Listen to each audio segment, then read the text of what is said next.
देखिए यहाँ पर कुछ महत्वपूर्ण यौगिकों की रासायनिक नाम और IUPAC नाम देखेंगे। तो सबसे पहले है एसिटिक एसिड। तो इसका जो फार्मूला होता है CH3COOH होता है, ठीक है। तो इसका जो IUPAC नाम जो होगा, IUPAC नाम, ये क्या हो जाएगा? देखिए 2 कार्बन के लिए एथ यूज़ करेंगे तो ठीक है, इथ बोलते हैं, और सिंगल बॉन्ड पाया जाएगा। यहाँ पर क्या हो जाएगा? सिंगल बॉन्ड पाया जाएगा, तो यहाँ पर होगा N हो जाएगा, और यहाँ पर OH है तो यहाँ पर ओइक एसिड हो जाएगा, ठीक है। इसका जैसे संरचना सूत्र बनाएंगे मान ले, तो यहाँ पर क्या बनेगा? इस तरीके से बन जाएगा, सिंगल बॉन्ड के साथ इस तरीके से।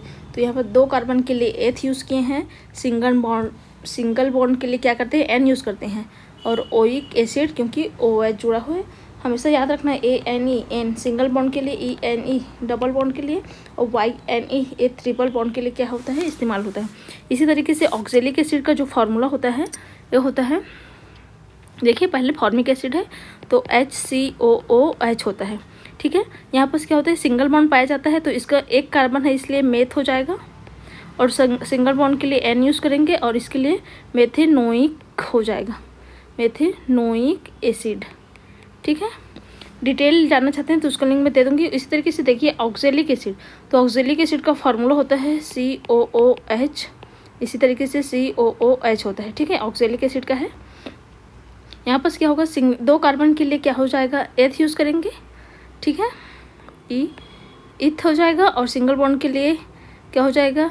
N हो जाएगा, और OH के लिए क्या हो जाएगा? लेकिन यहाँ पर देखिए OH के है 2 बार है, तो 1 और 2 पोजीशन में, तो यहाँ पर इथे 1,2, ठीक है, डैश करके फिर लिखेंगे, 2 बार है करके क्या लिखेंगे? डाई ओइक एसिड हो जाएगा, ठीक है। इसी तरीके से देखिए एसीटोन का फॉर्मूला क्या हो जाएगा? CH3COCH3, ठीक है, एसीटोन है। अब देखिए इसमें कार्बन की संख्या क्या है? 3 है, तो यहाँ पर 3 कार्बन के लिए क्या करते हैं? प्रोप यूज़ करते हैं, तो यहाँ पर इसका नाम हो जाएगा प्रोप, ठीक है। उसके बाद क्या है? सिंगल बॉन्ड के लिए N लगेगा, और क्या है? सेकेंड पोजीशन पर है ऑन लग जाएगा, कि एसीटोन है तो कीटोन में ऑन लगता है, तो 2 ऑन हो जाएगा, ठीक है। ONE लगता है, इसको ऑन पढ़ते हैं, 1 नहीं पढ़ेंगे। इसी तरीके से देखिए ग्लाइकोल का क्या हो जाता है? अब मैं डायरेक्ट बता रही हूँ, आप पूरा जो लिंक है लॉन्ग वीडियो को उसमें जाकर देख सकते हैं। देखिए जो ग्लाइकोल है इसका फार्मूला होता है, यहाँ लिख दे रही हूँ, देखिए CH2OH होता है, इसी तरीके से CH2OH होता है, ठीक है। और इसका जो IUPAC नाम है, IUPAC नाम क्या होता है इसका? देखिए ग्लाइकोल का होते हैं एथेन, क्योंकि 2 कार्बन के लिए क्या यूज़ करेंगे? यहाँ बस लिख रही हूँ एथेन, ठीक है। और सिंगल बॉन्ड के लिए क्या कुछ करे हैं? N यूज़ करे हैं, ठीक है। और यहाँ बस भी क्या है? OH 2 बार है, तो क्या लिखेंगे? 1,2, और 2 बार है करके डाई, और OH लगा हुआ है तो डाई ऑल हो जाएगा, ठीक है। इसी तरीके से ग्लिसरॉल का क्या हो जाएगा? जो फार्मूला है इसमें होता है CH2OH और CH2OH होता है, ठीक है। यहाँ बस क्या हो जाएगा? 3 बार है, तो इसका नाम जो होगा IUPAC नाम, देखिए इसको मिटा दे रही हूँ मैं, इसका काम हो गया है। तो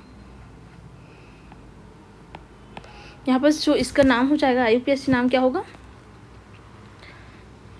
3 कार्बन के लिए प्रोप यूज़ करेंगे, सिंगल बॉन्ड के लिए N यूज़ करेंगे, E नहीं लगते हैं, और क्या है? 3 बार OH है, तो क्या लिखेंगे? 1,2, यहाँ पर सही 3, ट्राई हो जाएगा, 3 के लिए ट्राई, और OH है तो क्या हो जाएगा? ऑल हो जाएगा, ठीक है। प्रोपेन 1, 2, 3 ट्राई ऑल हो जाएगा।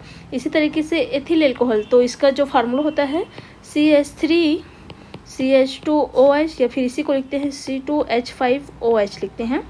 अब इसमें क्या है? 2 है, तो इसका जो मेन क्या होगा? नाम जो होगा एथेनॉल हो जाएगा, एथेनॉल हो जाएगा, ठीक है। इस तरीके से क्या हो जाएगा? 2 कार्बन है, इसके लिए इथ लगेगा, ठीक है। सिंगल बॉन्ड के लिए N, और OH के लिए L हो जाएगा। तो इस तरीके से लॉन्ग वीडियो का लिंक मैं डिस्क्रिप्शन बॉक्स में दूंगी, आप जाकर चेक कर सकते हैं।